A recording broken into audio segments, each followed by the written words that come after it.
Hello everyone, welcome to Chemistry Rian. So बेटा ਅੱਜ 2026 ਦਾ final chemistry board exam ਹੋ ਗਿਆ। ਸੋ ਆਈ ਹੋਪ ਕਿ ਤੁਹਾਡੇ ਸਾਰਿਆਂ ਦਾ ਅੱਛਾ ਹੋਇਆ ਹੋਏਗਾ। ਸੋ ਇੱਕ ਵਾਰੀ ਬੇਟੇ ਇਹਨਾਂ ਦੇ ਆਨਸਰਸ ਡਿਸਕਸ ਕਰ ਲਈਏ। ਸੋ ਸੈਟ A ਦੇ ਵਿੱਚ ਬੇਟੇ ਕੰਪਰੀਹੈਂਸ਼ਨ ਜਿਹੜਾ ਕੁਐਸਚਨ ਹੈ ਉਹਦੇ ਵਿੱਚ ਪਹਿਲੀ ਚੀਜ਼ ਨੇਮ ਦਾ bases present in DNA adenine, guanine, cytosine and thymine ਬੇਟੇ ਅੰਡਰਲਾਈਨ ਵੀ ਕੀਤੀ ਹੋਈ ਹੈ। ਤੇ ਜਦੋਂ ਇਹੀ ਕੁਐਸਚਨ 2 ਦੇ ਵਿੱਚ ਬੇਸਿਸ ਪ੍ਰੈਜ਼ੈਂਟ ਇਨ RNA ਤਾਂ ਇੱਥੇ ਬੇਟੇ ਸਾਰਾ ਸੇਮ ਰਹੇਗਾ ਬਟ ਯੂਰਾਸਿਲ। ਤੇ ਥਰਡ ਨਿਊਕਲੀਓਟਾਈਡ ਕੀ ਹੁੰਦਾ ਹੈ ਬੇਟਾ? Nitrogenous base plus sugar plus phosphate group, ਉਹਨੂੰ ਆਪਾਂ ਕਹਿੰਦੇ ਆ nucleotide. Name the sugar present in DNA। So this is beta D2 deoxyribose ਔਰ sugar present in RNA beta D ribose। So ਬੇਟਾ ਟਰੂ ਫਾਲਸ ਜਿਹੜਾ ਹੈ वो पहले दो ट्रू हैं, then it is false, then true, then false। Multiple choice questions ਦੇ ਵਿੱਚ ਬੇਟੇ ਤੁਹਾਡੇ ਸਾਹਮਣੇ ਸਕਰੀਨ ਤੇ ਆਨਸਰਸ ਹੈ। ਮਰਕਿਊਰਿਕ ਆਇਓਡਾਈਡ ਨੂੰ ਜਦੋਂ ਆਪਾਂ ਐਕੋ ਸੋਲੂਸ਼ਨ ਆਫ KI ਦੇ ਵਿੱਚ ਪਾਉਂਦੇ ਆ ਤਾਂ ਬੇਟੇ ਇੱਥੇ ਦੇਖੋ 4 ਆਇਨਸ ਹੈ ਤੇ ਜਦੋਂ ਆਪਾਂ ਇਹਨੂੰ ਸੋਲੂਸ਼ਨ ਚ ਘੋਲ ਦਿੰਨੇ ਆ ਤਾਂ ਕੰਪਲੈਕਸ ਬਣ ਜਾਂਦਾ ਹੈ ਤੇ ਟੋਟਲ 3 ਆਇਨ ਰਹਿ ਜਾਂਦੇ ਆ। ਸੋ ਇੱਥੇ ਬੇਟਾ ਕੋਲੀਗੇਟਿਵ ਪ੍ਰੋਪਰਟੀਜ਼ ਡਿਕਰੀਜ਼ ਹੋ ਗਈਆਂ ਨੰਬਰ ਆਫ ਆਇਨਸ ਡਿਕਰੀਜ਼ ਹੋਣ ਦੇ ਨਾਲ। सो अपने को फ्रीजिंग पॉइंट जोड़ा है वो रेज हो जाएगा। Cell used in wrist watch mercury cell होंदा बेटा। Then half life period first order वास्ते इनीशियल कंसनट्रेशन का इंडिपेंडेंट होंदा है। कोल्ड कंट्रीज़ दे विच इथाइलिन ग्लाइकोल कार रेडिएटर्स च क्यों पाई जाती है? ताकि पानी का फ्रीजिंग पॉइंट लोअर हो जाए। Sea water is converted into fresh water by RO reverse osmosis desalination technique भी कहते हैं इनू। then ethyl chloride on heating with alcoholic KOH बेटा alkene produce होंदी है, इत्थे ethene है। so next question which is most acidic बेटे इत्थे fluorine दे 3 atom attached होने करके सब तो ज़्यादा acidic होएगा। carboxylic acids are reduced to alkanes जो तो आप red phosphorus और HI दे नाल treat करते हैं। स्टीफन रिडक्शन दे विच बेटे एल्डिहाइड बनता है, कादे तो बनता है? अल्काइल साइनाइड तो। then अपने को अगला क्वेश्चन है कि केड़ा एज लिगेंड काम नहीं करता बेटे? अमोनीया दे कोले तां लोन पेयर ऑफ इलैक्ट्रॉन होंदा है बट जदों अमोनीया जिहड़ा है वो कन्वर्ट हो जाता है इनटू NH4 पॉजिटिव तां lone pair is not available for donation. So NH4 positive is the answer. Then ligand दी डेफिनेशन हेक्साडेंटेट लिगेंड EDTA दा बेटे तुसीं इत्थे स्ट्रक्चर बना सकते हो। हाँ जी बेटा फोर्थ क्वेश्चन बहुत ही सिंपल सवाल सीगा ये। नाइट्रेशन ऑफ फिनोल करनी सी ते अपने को ट्राई नाइट्रोफिनोल बन जाना है, पिक्रिक एसिड जिन्हों कहने हैं।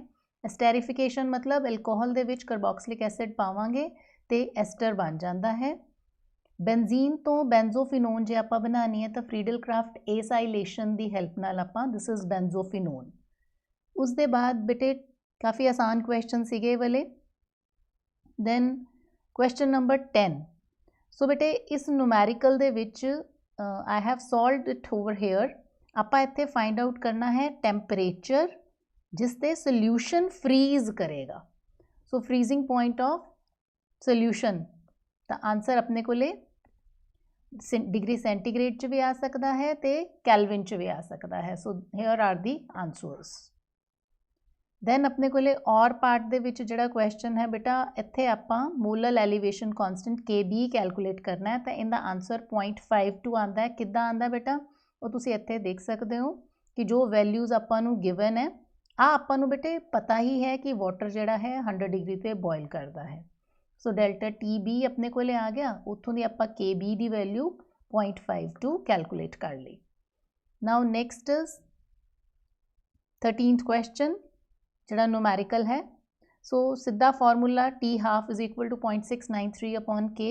सो वैल्यू पुट करांगे तो आंसर आ जाएगा। तो इनका और पार्ट जिहड़ा है उनका भी बेटा सीधा काफ़ी सीधा क्वेश्चन सीगा ये। सो आंसर इत्थे 444 सेकेंड्स आएगा। Then yes this question was bit tricky. 15th question why Cu+1 ion is not stable in aqueous solution. बेटे इनका आंसर सी डिसप्रपोर्शनेशन मतलब जो कोई चीज़ अपनिया ही comparatively stable oxidation states the which convert हो जाए। +1 ऑक्सीडेशन स्टेट जिहड़ी है वो 0 एंड +2 दे विच कन्वर्ट हो जाती है। क्यों? क्योंकि जिहड़ा +2 मतलब कॉपर ਦਾ क्यूप्रिक आयन है Cu+2 इनकी पानी ਦੇ ਵਿੱਚ ਹਾਈਡਰੇਸ਼ਨ એનર્ਜੀ ਇੰਨੀ ਹਾਈ ਹੁੰਦੀ ਹੈ ਜਿਸ ਕਰਕੇ ਇਹ ਰਿਐਕਸ਼ਨ ਜਿਹੜਾ Cu+1 ਹੈ ਨਾ ਵਾਟਰ ਦੇ ਵਿੱਚ ਇਹ Cu2 ਪੋਜ਼ਿਟਿਵ ਚ ਕਨਵਰਟ ਹੋ ਜਾਂਦਾ ਹੈ। ਇੱਥੇ ਤੁਸੀਂ ਡਿਸਪ੍ਰੋਪੋਰਸ਼ਨੇਸ਼ਨ ਦਾ ਜ਼ਿਕਰ ਕਰਨਾ ਸੀ।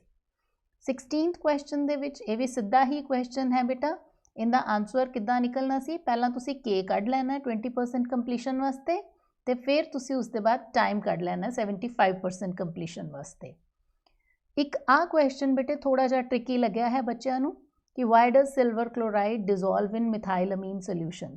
बेटे क्योंकि इत्थे ये कोआर्डीनेशन कंपाउंड बन जाता है, एक कॉम्पलैक्स बन जाता है जिस करके सिल्वर क्लोराइड मिथाइलअमीन सोल्यूशन च ईजीली घुल जाता है। सो 19th क्वेश्चन दे विच बेटे काफ़ी बच्चों ने इत्थे 0.34 वोल्ट के नाल सवाल कढ़ दिता ते काफ़िया ने 0.034 नाल। पहली गल ये है कि जे तुसी अपनियां वैल्यूज़ ठीक पुट कीतियां नर्स्ट इक्वेशन दे विच इत्थे स्क्वायर लगाया है आ वैल्यूज़ ठीक पुट की हैं तो इत्थे जो मर्जी E0 सैल तुहाडा आ रहा हो चाहे 0.34 नाल आ रहा है तो चाहे 0.034 नाल, दोनों ही सिचुएशन दे विच तुहाडे कोले मार्क्स मिलने की एलिजिबिलिटी रहेगी।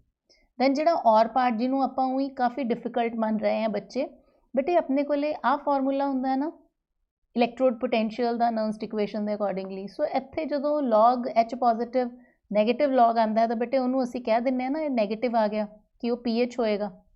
सो अपने कोले this is the simplest I mean ये इन्ना टफ क्वेश्चन नहीं सीगा बट बच्चों को महसूस होया क्योंकि प्रैक्टिस इस तरह के क्वेश्चंस दी नहीं की हुई सी।